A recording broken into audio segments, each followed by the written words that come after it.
everyone, I'm Lynn with Psychic Focus at psychicfocus.blogspot.com, and today's topic is, do bacteria have souls? So, question, I have a question for a reading. Do bacteria and microorganisms have their own souls or even spirits? I've been reading what the guy Cosmic Particle says on his Discord. Sometimes he says very interesting stuff that makes me feel wowed.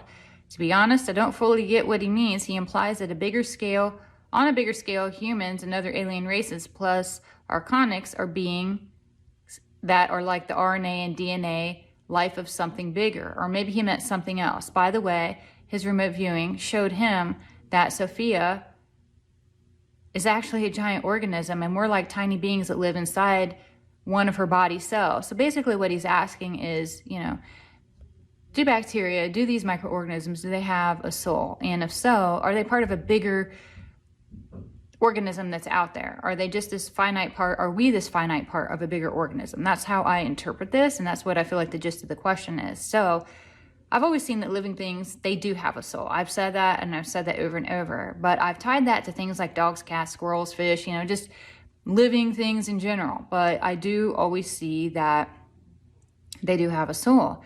But I've never really stopped to think about how infinite the life force is, and if the most basic of the basic independent beings also have a soul. So I've never really thought of it in terms of these microorganisms. As I think, now for the first time ever about bacteria, microorganisms, and that kind of thing, it does feel like there's a life force behind them, and that life force feels to house a soul. I cannot see a spirit tied to it, but most definitely a very basic, very new, and very underdeveloped soul. And in many ways, it feels incomplete, like it's shaved off of something else. And I say that because when I look at the life force of beings such as people, or horses, or a dog, or a cow, or anything like that, the force, it glows bright white, and it surrounds them like this kind of protective shell. And if I change my mindset to look at bacteria, if I flip myself to that, they're very dimly lit, as if there isn't much charge behind the force. So even though there's a life force, there's different degrees of the force that is behind it. So when a person asks about mRNA and DNA, I too see that all life is intertwined in this way. Our universe works on balance and things work in harmony. Living things aren't good or bad, but coexist with the goal of reaching a universal balance of like this homeostasis, this balance.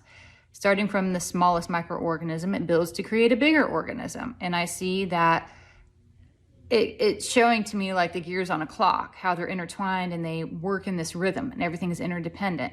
Each individual component is its own individual piece, but to properly function, it needs the neighboring parts. So by itself, it still works, but it works in harmony with everything that's around it.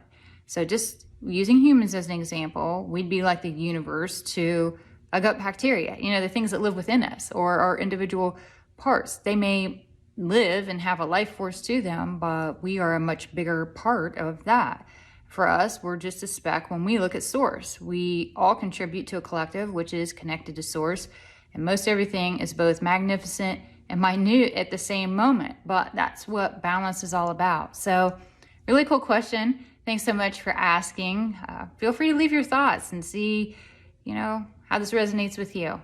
I will leave you with that. Again, I'm Lynn with Psychic Focus at psychicfocus.blogspot.com. Thank you. Bye.